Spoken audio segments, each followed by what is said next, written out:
तो नमस्कार, आदाब, सत श्री अकाल, राम राम, खम्मा गणी दोस्तों। मैं रजनी स्वागत करती हूँ आपका हमारे चैनल द सक्सेस में। तो गुड मॉर्निंग दोस्तों। आज है 20 मई और सुबह के बजे हैं 6 और 6 बजे करंट अफेयर जो डेली का हमारा डिस्कशन होता है आंसर राइटिंग का, वो आपके सामने लेके प्रस्तुत हूँ। तो बिना देरी के शुरू करते हैं दोस्तों आज का करंट अफेयर्स का क्वेश्चन। तो दोस्तों आज हमने लिया है राजस्थान के हिस्ट्री में से ये क्वेश्चन। आज मैंने एडिटोरियल में से क्वेश्चन नहीं लिया है, राजस्थान की हिस्ट्री में से लिया, बिकॉज आप लोगों की डिमांड थी कि मैं सारे सब्जेक्ट्स कवर करूं, सिर्फ करंट में ही आंसर राइटिंग ना करवाऊं, आपको सारी चीज़ें पढ़ाऊं ताकि आपको हर सब्जेक्ट का पता चले कि इस सब्जेक्ट में आंसर कैसे लिखते हैं, इसमें कैसे लिखते हैं।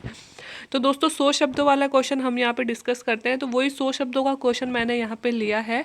तो ये दोस्तों मैंने लिया है रावचंद्र सेन के बारे में। आप सबको पता ही है कि रावचंद्र सेन को राजस्थान के इतिहास में भूला बिसरा शासक बोलते हैं और मारवाड़ का प्रताप भी बोलते हैं।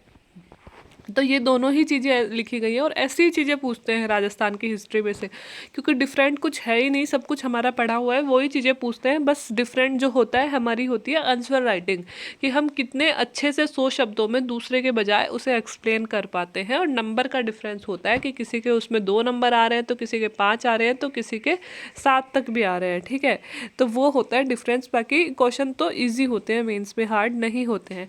तो दोस्तों वही क्वेश्चन है कि राजस्थान का जो भूला बिसरा शासक और मारवाड़ का प्रताप के बारे में बताइए। 100 शब्दों में हमें इसे लिखना है। तो शुरू करते हैं दोस्तों।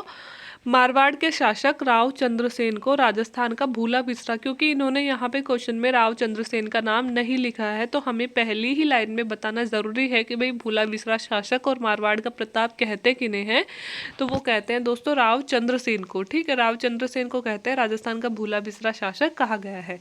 फिर हम शुरू करते हैं इनके थोड़े से इतिहास से, कि मारवाड़ के शासक मालदेव ने अपने ज्येष्ठ पुत्रों के स्थान पर छोटे पुत्र चंद्रसेन को उत्तराधिकारी बनाने से भाइयों में उत्पन्न कलह का फायदा अकबर ने उठा लिया। तो दोस्तों यहाँ हम 2 लाइन्स में हमने सब कुछ स्पष्ट कर दिया कि भाई किसके तो बेटे थे, राव मालदेव के बेटे थे। ये राव मालदेव वही राव मालदेव हैं जिनके लिए शेरशाह सूरी ने कहा था कि मुट्ठी भर बाजरे के लिए मैंने राजस्थान की बादशाहत खो दी होती। ठीक है, ये वही वाले मालदेव हैं। तो उनके दोस्तों ज्येष्ठ पुत्र थे, उनके स्थान पे उन्होंने बनाया किसको, रावचंद्र सेन को राजा बनाया। और रावचंद्र सेन को उत्तराधिकारी बनाने से भाइयों में कलह उत्पन्न हो गई। 1562 में ये उत्तराधिकारी बने और भाइयों में कलह उत्पन्न हो गई। तो उन्हीं भाइयों में से एक राजा चला गया दोस्तों अकबर के पास में। और अकबर दोस्तों कोई भी हो चाहे विदेशी शासक, हमारे राजस्थान में शासकों में आपस में फूट थी, इसी का तो लाभ उठाते थे। तो क्यों नहीं एक राजा दूसरे राजा के फूट का लाभ उठाएगा और उसका शासन हड़पना चाहेगा। तो वैसा ही किया अकबर ने। जो भाइयों में कलह थी उसका भरपूर फायदा अकबर ने उठाया। लेकिन और दोस्तों अकबर की सेना के सामने राजस्थान का कोई भी राज्य इतना मजबूत नहीं था, चाहे वो मेवाड़ हो चाहे मारवाड़ हो, है ना, कि वो टिक पाए, है ना। और वो भी खासकर उस समय अगर मारवाड़ और मेवाड़ के अगर ये 4 भाई या, है ना, ये सब एक साथ होते तो मुकाबला करने में हम सक्षम ही हो पाते। लेकिन भाइयों में खुद में ही फूट थी। तो एक तो मुगलों की सेना इतनी बड़ी है और दूसरा खुद के ही अपने ही लोग दुश्मन बने हुए, तो कैसे जीत पाएंगे, है ना। ऐसा ही सेम मेवाड़ में हुआ था, ऐसा ही मारवाड़ में हुआ था। तो जीतने का तो सवाल ही नहीं था कि जीत पाएंगे। और यह चीज़ चंद्रसेन को भी पता थी और यह चीज़ अकबर को भी पता थी कि भाई मुगल सेना को हम जीत तो नहीं सकते हैं। लेकिन दोस्तों उनका जो स्वाभिमान था, उनकी जो देश प्रेम था और उनकी जो स्वतंत्रता की भावना थी वो इतनी ज़्यादा थी कि वो अपने आप को परतंत्र नहीं कर सकते थे। तो उन्होंने सोचा कि अगर जीत नहीं, मतलब हम अगर मुगलों को जीत नहीं पाए तो क्या हुआ, लेकिन हम खुद को पराधीन नहीं कर सकेंगे और जितना हो सकेंगे मरते दम तक लड़ेंगे अपनी जो मातृभूमि है उसके लिए। तो यही चीज़ सबसे पहले दोस्तों चंद्रसेन ने अपनाई थी। 1562 में दोस्तों कलह हुआ भाइयों में गद्दी को लेकर, और अकबर, एक भाई पहुंच गया अकबर के एक मतलब वो था ठेकेदार उनके पास में, और उसकी वजह से अकबर ने इसका भरपूर फायदा उठाया और चंद्रसेन को 1564 में, 64 तक चंद्रसेन ने कई युद्ध किया, लेकिन 1564 के पश्चात अकबर ने अंततः चंद्रसेन से जोधपुर दुर्ग छीन लिया और उसके पश्चात चंद्रसेन जंगलों में शरण ली। तो दोस्तों अकबर ने 1564 में चंद्रसेन से जोधपुर दुर्ग छीन लिया और अंततः फिर चंद्रसेन ने जाके जंगलों में शरण ली। यहाँ से चंद्रसेन की यात्रा शुरू हो जाती है। ठीक है, क्योंकि चंद्रसेन ने उनकी पराजय स्वीकार नहीं की, उनकी गुलामी स्वीकार नहीं की। इससे अच्छा था कि मैं मतलब सुख सुविधाएं छोड़ दूंगा, अगर चंद्रसेन भी चाहते तो अकबर की गुलामी स्वीकार करके, जैसे कि और राजस्थान के राजा कर रहे थे, वैसे रह सकते थे अपने राज्य में आराम से सुख सुविधाओं में। लेकिन दोस्तों, कुछ लोग होते हैं जिनको पराधीनता बर्दाश्त नहीं होती है और वही इतिहास पे सुनहरे पन्नों में अपना नाम दर्ज करवाते हैं, जैसा कि हम अकबर भी, ओ सॉरी, हमारा प्रताप भी देखते हैं और हमारे चंद्रसेन को भी देखते हैं, है ना। तो वैसे ही इन्होंने जंगलों में शरण ले ली। फिर 1570 में, अब देखो मैं कितने छोटे छोटे में ये दो दो लाइंस में इनकी सारी हिस्ट्री लिख रही हूँ, क्योंकि अगर इनकी हिस्ट्री हम डिटेल में बताने लगेंगे कि ये 4 भाई थे, 4 भाई में से इस भाई को तो इन्होंने हरा दिया था, इस भाई ने जाके अकबर के इस जमींदार के पास में शरण ली, फिर उन्होंने वहां से कूच कर दिया, इस पे हमला कर दिया, ये जीत लिया, इतना तो फिर हम 100 शब्दों में यही स्टोरी लिख पाएंगे, है ना। इनकी तो हमें सारी जीवन कहानी बतानी है, भूला बिसरा शासक जहाँ कह दिया तो सब कुछ बताना है इनके बारे में, है ना। तो दोस्तों, हमें बहुत शॉर्ट शॉर्ट में भी लिखना है और सब कुछ भी लिखना है, ताकि परीक्षक को ये पता चल जाए कि भाई बेटे को सब कुछ आता है ना। तो वही चीज़ें हमें यहाँ पे करनी है। तो अब हमने, अकबर ने आक्रमण कर दिया और जोधपुर दुर्ग छीन लिया, ठीक है। फिर 1570 में वर्चस्व प्रसार की दृष्टि से नागौर दरबार लगाया गया। आप सबको पता है कि 1570 में अकबर ने क्या लगाया था, नागौर दरबार लगाया था, जिसमें कई राजपूत राजाओं ने अकबर की अधीनता स्वीकार की और इस दरबार में चंद्रसेन भी आए थे। लेकिन अकबर की कूटनीति देखकर वो भाद्राजून वापस चले गए और उससे अकबर नाराज हो गए। तो दोस्तों 1570 की बात है। 1570 में दोस्तों पृथ्वीराज, रायसेन सब जो अकबर की शरण में आ गए थे, आमेर के राजा भी आ गए थे। तो उस समय की बात है दोस्तों कि उस समय जब नागौर दरबार लगा था, तो वह दरबार, मैंने यहाँ लिखा ना, वर्चस्व प्रसार की दृष्टि से अपने साम्राज्य के वर्चस्व में प्रसार करना चाहते थे। तो इस वजह से अकबर ने नागौर दरबार लगाया था। और इस नागौर दरबार में दोस्तों राजस्थान के अधिकांश राजाओं ने अकबर की अधीनता स्वीकार कर ली थी। और दोस्तों चंद्रसेन में दुखी तो थे ही, क्योंकि जंगलों में घूम रहे थे, वो आए थे यहाँ पे, लेकिन उन्होंने जिस तरह से राजाओं के साथ में बर्ताव देखा, उन्हें अकबर की ये कूटनीति बिल्कुल पसंद नहीं आई और वो वापस लौट गए भाद्रा जून, है ना।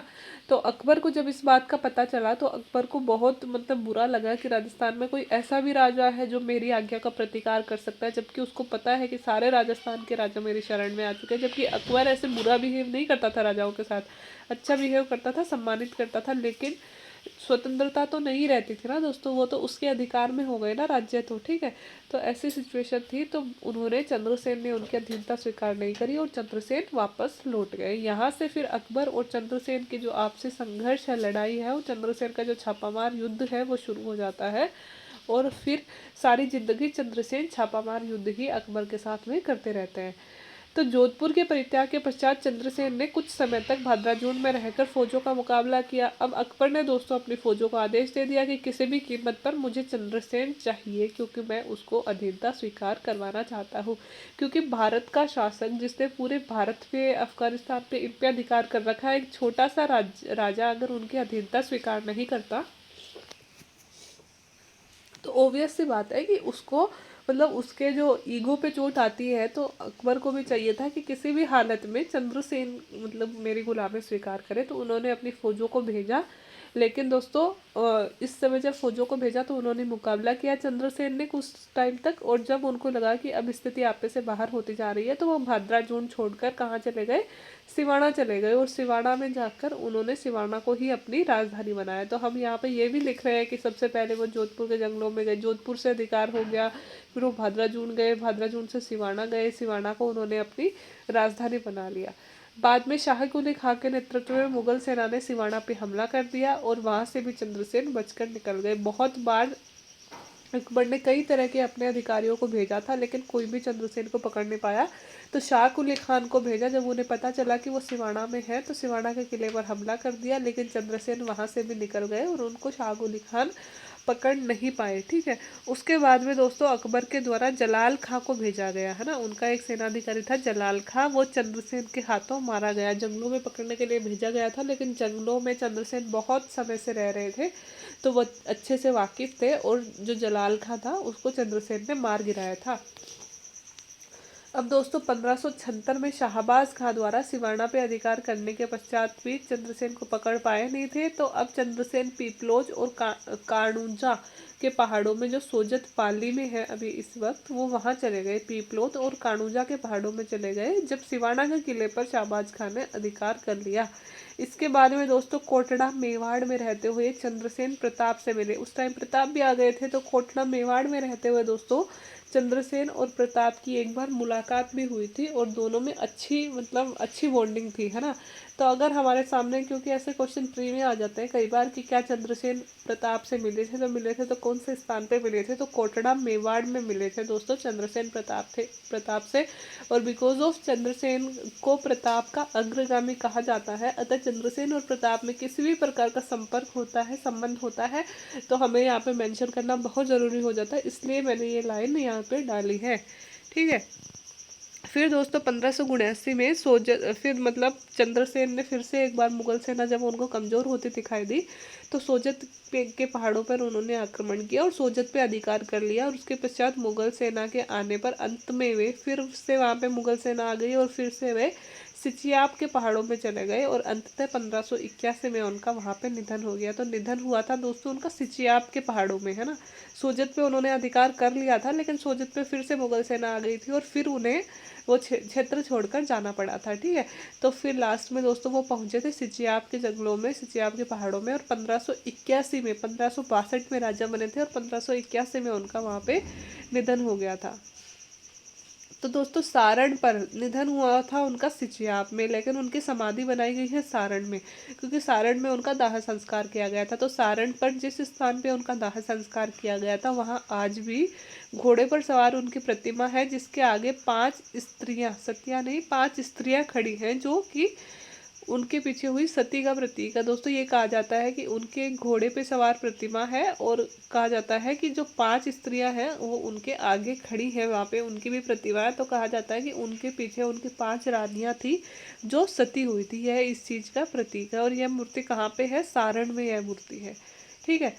इस प्रकार राव चंद्रसेन पहला ऐसा राजस्थानी शासक था जिसने मुगलों का प्रतिकार किया था, और महाराणा प्रताप ने उन्हीं के दिखाए हुए मार्ग का अनुसरण किया था। दोस्तों चंद्रसेन से पहले कोई भी राजस्थान का ऐसा राजा नहीं था जिन्होंने मुगल साम्राज्य का प्रतिकार किया हो इतने बड़े स्तर पे। तो पहला ऐसा राजा था अकबर से भी पहले, अकबर इनके बाद में आए थे, जिसने मुगल सेना का प्रतिकार किया। और बाद में दोस्तों अकबर नहीं, सॉरी प्रताप, तो बाद में दोस्तों प्रताप ने भी उन्हीं के दिखाए हुए रास्ते का अनुसरण किया था। प्रताप और चंद्रसेन दो ही ऐसे स्वाभिमानी वीर थे जो अकबर की आंखों में कांटे बने थे। उस टाइम पे दो ही ऐसे वीर थे दोस्तों राजस्थान में जो अकबर के आंखों के किरकिरी बने थे। राव चंद्रसेन ने सिवाना की पहाड़ियों में आश्रय लेकर मुगल सेना से टक्कर लेते हुए कष्टों का मार्ग अपनाया। इसी कारण इतिहास में उन्हें भूले बिसरे राजा के रूप में वो प्रसिद्ध हुए थे।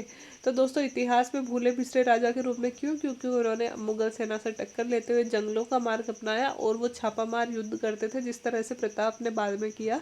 इस कारण दोस्तों क्योंकि वो सारी उम्र जंगलों में बीते रहे और जंगलों में ही आखिर में उनकी मृत्यु हो गई। अकबर को तो फिर से प्रताप को तो फिर से साम्राज्य मिल गया था लास्ट में। उन्होंने तो 15 साल तक चावंड में लास्ट में अपनी जिंदगी बिताई थी, चावंड में, है ना।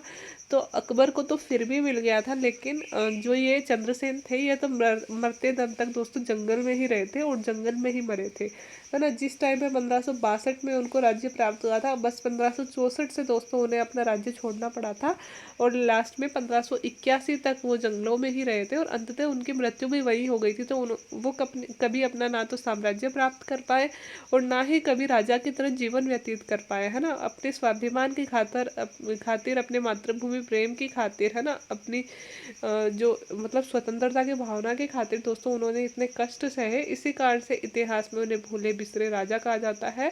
और महाराणा प्रताप ने आने वाले समय में उन्हीं के दिखाए हुए मार्ग का प्रदर्शन किया था, इस कारण उन्हें महाराणा प्रताप का अग्रगामी कहा जाता है। तो दोस्तों इस मतलब ये जो 1.5 पेज है, देखिए आप 1.5 पेज से थोड़ा ज़्यादा ही हो गया क्योंकि बहुत ज़्यादा हिस्ट्री थी, लेकिन मैंने इनमें समेटने की कोशिश की है सारी चीज़ें, है ना, कि जितना भी चंद्रसेन की शुरुआत कहाँ से हुई थी, किसके पुत्र थे, झगड़ा क्यों हुआ था, फिर प्रताप ने कौन कौन से सैन्य अधिकारी को उन पे भेजा था, फिर उन्होंने कहाँ कहाँ शरण ली थी, कब कब वो हारे थे, फिर कब जीते थे, प्रताप से कब मिले थे और कब उनका निधन हुआ था, और निधन के पश्चात उनकी प्रतिमा कहाँ पे है, दाह संस्कार कहाँ पे किया गया है, ये सारी चीज़ें। तो मुझे पता है दोस्तों इतना नहीं याद आ पाएगा पेपर में, लेकिन अगर आ जाता है तो आपके बहुत शानदार नंबर आएंगे। 10 में से ऐसे सोचिए कि 7 तक नंबर इस क्वेश्चन में हमें मिल सकते हैं अगर हम इतना अच्छा आंसर लिख देते हैं।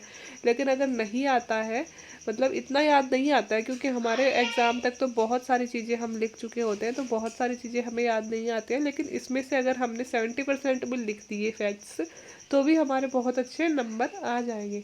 तो दोस्तों आज के लिए इतना ही। उम्मीद है आपको अच्छा लगा होगा वीडियो। अगर अच्छा लगा हो और ऐसे ही वीडियोस आपको और चाहिए हैं, चैनल आपको आगे बढ़ाना है, क्योंकि अगर मतलब आप लोगों का प्यार और सपोर्ट होगा तभी चैनल आगे बढ़ेगा। अगर आप लोग यूँ ही प्यार और सपोर्ट बनाए रखेंगे तो मुझे भी अप्रिसिएशन मिलती है ज़्यादा काम करने की।